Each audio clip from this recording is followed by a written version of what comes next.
السلام علیکم ناظرین، امید کرتی ہوں آپ سبھی خیریت سے ہوں گے۔ اللہ آپ لوگوں کو ایسے ہی خوش رکھے۔ پچھلا ایپیسوڈ کا سوال، رمضان شریف کا روزہ کس سن میں فرض ہوا؟ آپ کے آپشن تھے یہ: اے سن 5 ہجری، بی سن 2 ہجری، سی سن 7 ہجری، ڈی سن 1 ہجری۔ صحیح جواب ہے بی سن 2 ہجری۔ 10 شوال سن 2 ہجری میں فرض ہوا۔ اور ناظرین، آج کسی نے بھی کامنٹ میں صحیح جواب نہیں دیے ہیں۔ امید کرتی ہوں آپ اگلی ویڈیو میں صحیح جواب دیں گے۔ تراویح کے وقت میں کتنی رکعت نماز پڑھی جاتی ہے؟ آپ کے آپشن: اے 12 رکعت نماز، بی 14 رکعت نماز، سی 17 رکعت نماز، ڈی 20 رکعت نماز۔ اور آپ کا وقت شروع ہوتا ہے اب۔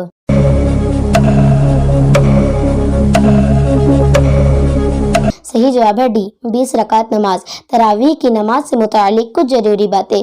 رمضان کی راتوں میں 20 رکعت تراویح کی نماز عشاء کے فرض کے بعد مرد اور عورتوں کے لیے سنت مؤکدہ ہے۔ جو چھوڑنے کی عادت ڈالے وہ گنہگار ہے۔ کبھی کبھار چھوٹ جانے میں کوئی گناہ نہیں، اور اس کی جماعت سنت کفایہ ہے۔ اگر سب لوگ گھروں میں پڑھیں، مسجدوں میں جماعت سے ادا کریں اور کوئی شخص گھر میں پڑھے تو وہ گنہگار نہیں۔ لیکن پانچوں وقت فجر و ظہر، عصر و مغرب اور عشاء کی نماز کی ادائیگی مذہب اسلام میں سب سے اہم فریضہ ہے۔ ایک وقت کی نماز چھوڑنا بھی بہت بڑا گناہ ہے، اور بے وجہ جماعت چھوڑنے کی عادت بھی گناہ کبیرہ اور حرام ہے۔ کچھ لوگ کہتے ہیں کہ تراویح پڑھیں تو پوری روزانہ، مہینے بھر یا پھر کسی دن نہ پڑھیں، اور پابندی نہ کر پانے کی وجہ سے بالکل نہیں پڑھتے، تو یہ ان کی غلط فہمی، نادانی اور جہالت ہے۔ صحیح بات یہ ہے کہ جس دن پڑھی جائے گی اس دن نہیں پڑھی، اس دن کا ثواب نہیں ملے گا، اور بے مجبوری چھوڑنے کی عادت ڈالے گا تو گنہگار ہوگا۔ عورتوں کے لیے بھی تراویح سنت مؤکدہ ہے، لیکن انہیں مسجدوں میں جانے کی اجازت نہیں۔ گھروں میں ادا کریں، جماعت بھی کر سکتی ہیں، لیکن امامت نہ کرے، کوئی مرد کرے، جبکہ اس جماعت سے مسجد کی جماعت پر کوئی خاص فرق نہ پڑے۔ اور جماعت سے اگر مرد، بچے اور عورتیں سب ہوں تو امام کے پیچھے مرد، پھر بچے، پھر عورتیں کھڑی ہوں۔ صرف عورتوں کی امام اگر عورت ہے تب بھی نماز ہو جائے گی، لیکن کراہت کے ساتھ۔ کچھ لوگ رمضان کے شروع کے چند دنوں میں حافظ سے تراویح میں پورا قرآن سن لیتے ہیں، اور پھر باقی دنوں تراویح کے وقت آزاد گھومتے ہیں۔ یہ ایک غلط طریقہ ہے اور رواج ہے۔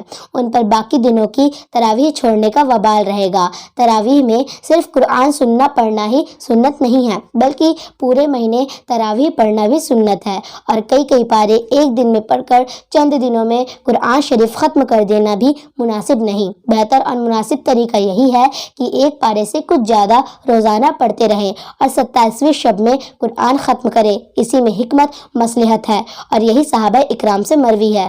نماز میں زیادہ لمبی قرأت مکروہ ہے۔ نماز میں اتنی لمبی قرأت کی کہ عام نمازی رنجیدہ اور پریشان ہو پسندیدہ نہیں ہے، بلکہ مکروہ اور ممنوع ہے۔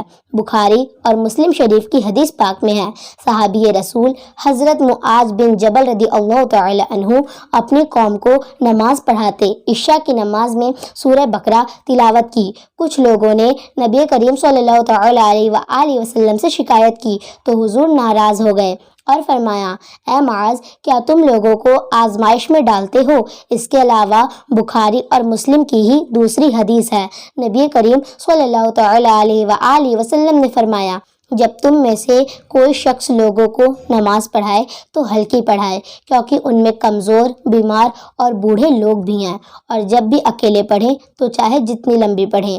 اور اسلامی مزاج یہی ہے کہ نماز کی جماعت ہو یا کوئی ذکر کی محفل اور مجلس، جو عام لوگوں کو شامل کر کے کیا جائے، اس میں اختصار محبوب اور پسندیدہ ہے۔ دین کے نام پر زیادہ دیر تک لوگوں کو روکنا، انہیں الجھن اور پریشانی و آزمائش میں ڈالنا ہرگز مناسب نہیں ہے، اور ان کی اسلامی دینی محبت کا غلط استعمال ہے۔ ہاں، اگر اکیلے ہوں تو رات دن ہر وقت ذکر اور شکر کریں، نعت نظمیں پڑھیں تو کوئی حرج نہیں، مگر آج اس کا الٹا ہو گیا ہے۔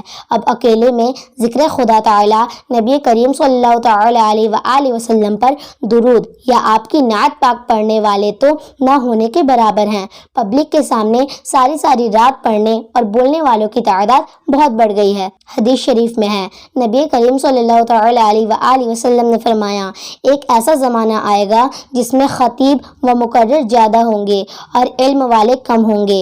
اور سیدنا امام حسن بصری رحمۃ اللہ علیہ فرماتے ہیں، جو شخص رمضان میں تراویح کی نماز میں امامت کرے وہ مقتدیوں پر آسانی کرے۔ ایسے ہی حدیث کی مشہور کتاب مصنف عبد الرزاق میں ہے، حضرت عمر فاروق اعظم رضی اللہ تعالی عنہ رمضان میں 3 قاری نماز پڑھانے کے لیے مقرر فرماتے تھے۔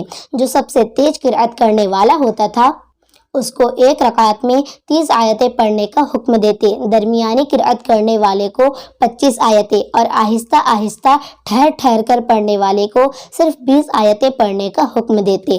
یہ اس زمانے کی بات ہے جب لوگ ذکر و تلاوت، نماز اور عبادت جان اور مال، بیوی بچوں سے کہیں زیادہ اچھا سمجھتے تھے۔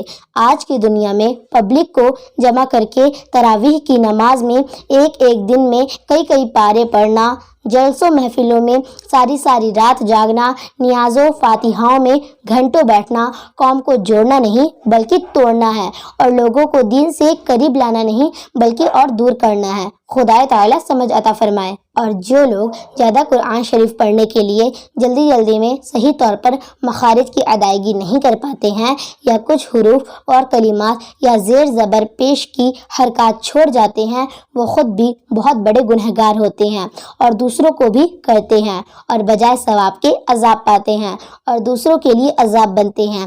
اور بہت جلدی تیزی کے ساتھ غلط قرآن کریم پڑھنے والے فاسق، فاجر، بے نمازی، آوارہ، مجاز، آجاز خیال حافظ کے پیچھے تراویح کی نماز ادا کرنے اور قرآن سننے سے بہتر ہے کہ صحیح تلاوت کرنے والے دیندار کے پیچھے 30ویں پارے کی آخری 10 سورتوں سے نماز ادا کر لی جائے، جیسا کہ بہت سی جگہ اس کا رواج ہے۔ ہر رکعت میں قل اللہ احد شریف کی تلاوت کر کے بھی تراویح کی نماز ادا کرنا معروف ہے اور جائز ہے، جیسا کہ فتاوی عالمگیری میں ہے، اسی میں ہے۔ اور ہمارے زمانے میں افضل یہ ہے کہ قرأت اتنی ہی پڑھی جائے جس سے لوگ جماعت سے گھبرا نہ جائیں، کیونکہ جماعت میں زیادہ لوگوں کا شریک ہونا لمبی قرأت سے بہتر ہے۔ اور امام کو چاہیے کہ جب ختم کرنے کا ارادہ کرے تو 27ویں شب میں ختم کرے۔ قرآن ختم میں جلدی کر کے 21ویں تاریخ یا اس سے پہلے ختم کرنا مکروہ ہے۔ ہاں، اگر صحیح طور پر قرآن کی تلاوت کرنے والا امامت کا اہلدار حافظ قرآن دستیاب ہو تو ایک بار پورے رمضان میں تراویح کی نماز میں ختم قرآن سنت ہے، بغیر کسی خاص شرعی وجہ کے، صرف آرام طلبی کی وجہ سے اس کو چھوڑنا صحیح نہیں ہے۔ اعلیٰ حضرت امام احمد رضا علیہ الرحمہ بریلوی ارشاد فرماتے ہیں، قوم کی سستی کی وجہ سے ایک قرآن عظیم کا ختم نہیں چھوڑا جائے گا، کیونکہ یہ سنت ہے۔ تراویح کی نماز کی قضا نہیں ہے، اگر کسی دن تراویح رہ گئی تو دوسرے دن اس کی قضا نہیں کی جا سکتی۔ ہاں، تراویح کا وقت عشاء کی نماز کے بعد سے لے کر صبح صادق تک ہے، یعنی سحری کے وقت ختم ہونے سے پہلے جب بھی پڑھیں وہ ادا ہے، قضا نہیں۔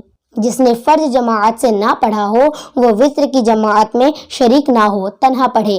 ہاں، تراویح کی جماعت میں شریک ہو سکتا ہے۔ ناظرین، اب میں آپ لوگوں کو ایسا سوال دے رہی ہوں جس کا جواب آپ لوگوں کو دینا ہے کمنٹ باکس میں۔